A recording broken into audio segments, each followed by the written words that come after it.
Bob Wilkie here with you. Excited for tonight. We're going to be starting in about 30 minutes. We just wanted to remind you all, in case you forgot, or hopefully this comes up on your feed and you can see and have the ability to join this event tonight. We're going to be talking about why it's so important to talk it out. Talking about gaining the mental edge in sports. One of the things that we don't do, and I know that I struggled terribly with as a young athlete, was that ability to really be able to express what I was going through so I didn't have to hold it all in. This is, I'm just going to show you a short little clip.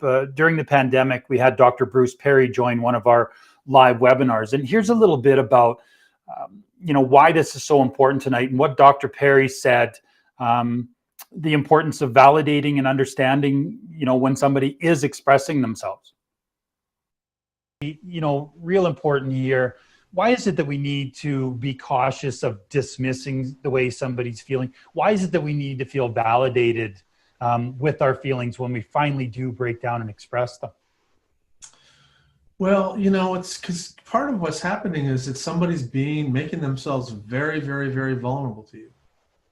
And by validating their feelings, you basically are giving them a signal that you believe them and that they're safe with you in being open and vulnerable like that.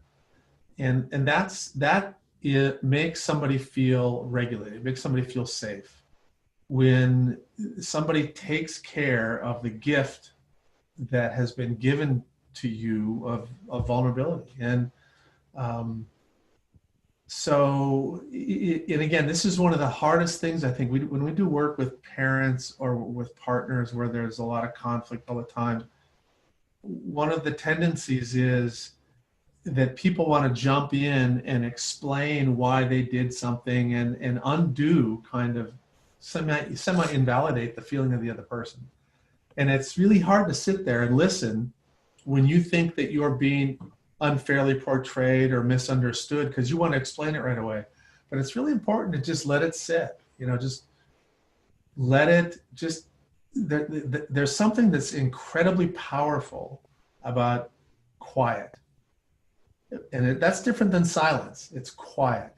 If you're quiet and you're present and listen to what somebody says, even if it makes you feel uncomfortable, you're basically making them feel heard, and it's a very loving thing to do. And so when that does happen, somebody feels cared for, and they feel, and it brings you closer together. Now later on, if you feel, you will have feelings that you may want to share with them about how you felt misunderstood. But it's about timing, right? When do you do that? You don't do that. You don't step on somebody's toes while they're trying to share that with you and say, hey, I feel misunderstood too. What about me? And it's one of the hardest things to learn how to do. And people need help with it. So people need help and they need practice. So that's what we're going to be talking about tonight is, why this is so important. We truly want to help our athletes as coaches, as parents, and even as athletes ourselves. We want to be able to help ourselves. Tonight, join us for this conversation. You won't be disappointed with the information that you learn. So we hope to see you in about 30 minutes time.